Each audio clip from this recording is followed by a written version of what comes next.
Have you ever seen a child playing alone, seemingly lost in their own world, and wondered what they were thinking? What if, behind that quiet exterior, there was a universe of thoughts, feelings, and a deep, unspoken longing to connect? Today, we're stepping into the inner world of autistic children, a world often misunderstood, to explore their silent wish for friendship.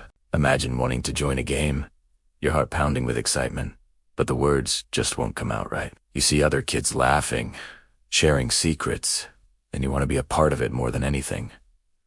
But it's like there's an invisible wall. You try to say hello, but maybe your voice is too loud or too soft. You try to show you're interested, but your way of showing it may be by talking intensely about your favorite dinosaur. Or lining up your toys is seen as strange. This is a reality for many children on the autism spectrum. Their desire for connection is just as strong as anyone else's, but the social rulebook that seems so obvious to others can feel like a foreign language they were never taught. They might not make eye contact, not because they're rude, but because it can be overwhelming, even painful. They might not respond to their name, not because they're ignoring you, but because their focus is so intensely locked on something else that the rest of the world fades away. Think about it this way. For many of us, social interaction is like breathing. It's automatic. For an autistic child, it can be like solving a complex math problem in real time.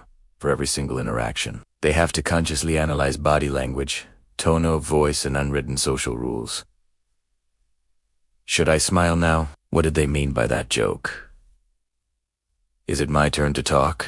This constant mental effort is exhausting. So, sometimes, retreating into their own world isn't a choice to be alone, but a need to recharge from the sheer sensory and social overload. Inside their minds, there can be a vibrant, beautiful, and incredibly detailed world. They might have passions that are encyclopedic in their depth. They might see patterns and beauty in things that we overlook every day. Their way of thinking isn't less, it's just different. A child who can name every star in a constellation or describe the intricate mechanics of a clock possesses a remarkable mind. They want to share this world with you.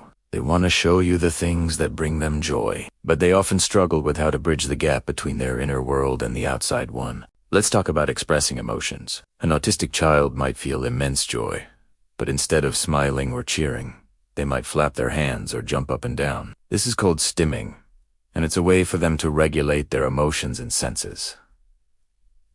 It's their natural, unfiltered expression of feeling. Similarly, when they're sad or frustrated, they might not be able to say, "I'm upset." Instead, they might have a meltdown, which can look like a tantrum, but is actually an involuntary response to being completely overwhelmed.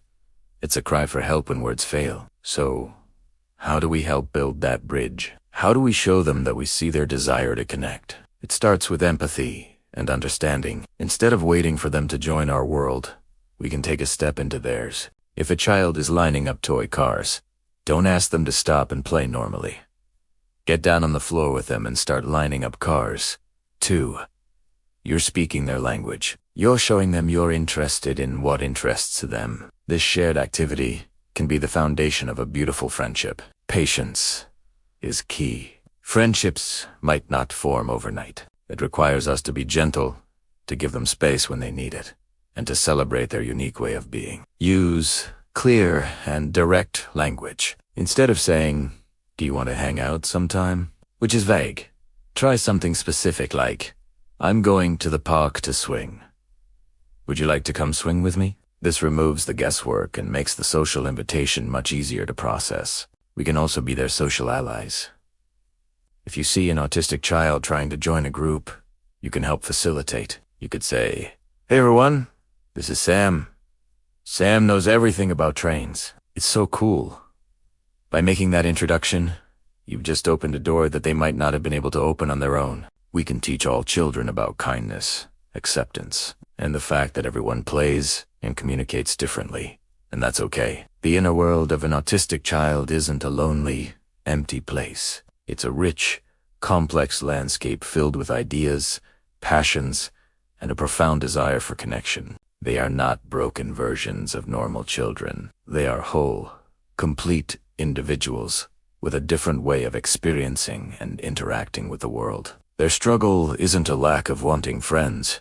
but a difficulty in navigating the path to find them. By choosing understanding over judgment and patience over pressure, we can help dismantle that invisible wall, brick by brick.